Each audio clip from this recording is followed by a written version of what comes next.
നടി ആക്രമിക്കപ്പെട്ട കേസിൽ നടൻ ദിലീപിനെ കുറ്റവിമുക്തനാക്കിയതിന് പിന്നാലെ അതിജീവിതയ്ക്ക് ഉറച്ച പിന്തുണയുമായി നടിമാരും ഉറ്റ സുഹൃത്തുക്കളുമായ പാർവതി തിരുവോത്തും, റിമ കല്ലിങ്കലും, രമ്യ നമ്പീശനും. റിമയും രമ്യയും ഫേസ്ബുക്കിലൂടെയാണ് തങ്ങളുടെ പിന്തുണ പ്രഖ്യാപിച്ചത്. അവൾക്കൊപ്പം എന്ന് എഴുതിയിട്ടുള്ള ഒരു ബാനറിൽ ചിത്രം പങ്കുവച്ചാണ് യുവനടിമാർ പിന്തുണ പ്രഖ്യാപിച്ചത്. കൊച്ചിയിൽ ഓടുന്ന കാറിൽ നടി പിടിക്കപ്പെട്ടതു മുതൽ അതിജീവിതയ്ക്കൊപ്പം ശക്തമായി നിലകൊള്ളുകയും അതിന്റെ പേരിൽ സിനിമയിൽ നിന്ന് പോലും ഒഴിവാക്കപ്പെടുന്ന സാഹചര്യം രമ്യയ്ക്കും റിമിക്കും പാർവതിക്കും ഉണ്ടായി. വളരെ സൂക്ഷ്മമായി തയ്യാറാക്കിയ തിരക്കഥ വളരെ ക്രൂരമായി ചുരുളഴിയുന്നു എന്നാണ് നാം കാണുന്നത് എന്നായിരുന്നു പാർവതി ഇൻസ്റ്റാഗ്രാമിൽ പ്രതികരിച്ചത്. നടി ആക്രമിക്കപ്പെട്ട സംഭവത്തിന് പിന്നാലെ അതിജീവിതയ്ക്ക് താരസംഘടനയായ അമ്മയിൽ നിന്ന് വേണ്ട പിന്തുണ ലഭിക്കാതെ വന്നതോടെ അതിജീവിതയ്ക്കും പാർവതിയും തിരുവോത്തും, റിമ കല്ലിങ്കലും, രമ്യ നമ്പീശും അടക്കമുള്ള രാജിവെച്ചിരുന്നു.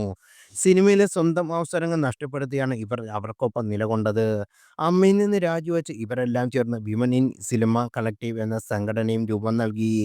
തുടർന്നാണ് സിനിമാ മേഖലയിൽ വലിയ മാറ്റങ്ങൾക്ക് വഴിവെച്ച ഹേമാം കമ്മിറ്റി ഉണ്ടാകുന്നതും അതിനോടനുബന്ധിച്ച് നിരവധി മീറ്റൂസ് ആരോപണങ്ങൾ ഉണ്ടായിരുന്നതും.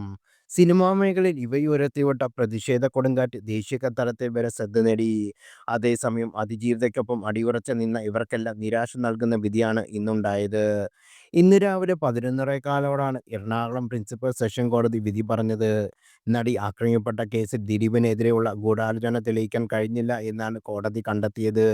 ദിലീപിനെ കുറ്റവിമുക്തനാക്കിയ വിധിയിൽ പ്രതികരിക്കാനില്ല എന്നാണ് അതിജീവിത പറഞ്ഞത്. രമ്യയും റിമയും പാർവതിയും പരസ്യ പ്രതികരണത്തിന് തയ്യാറായിട്ടില്ല.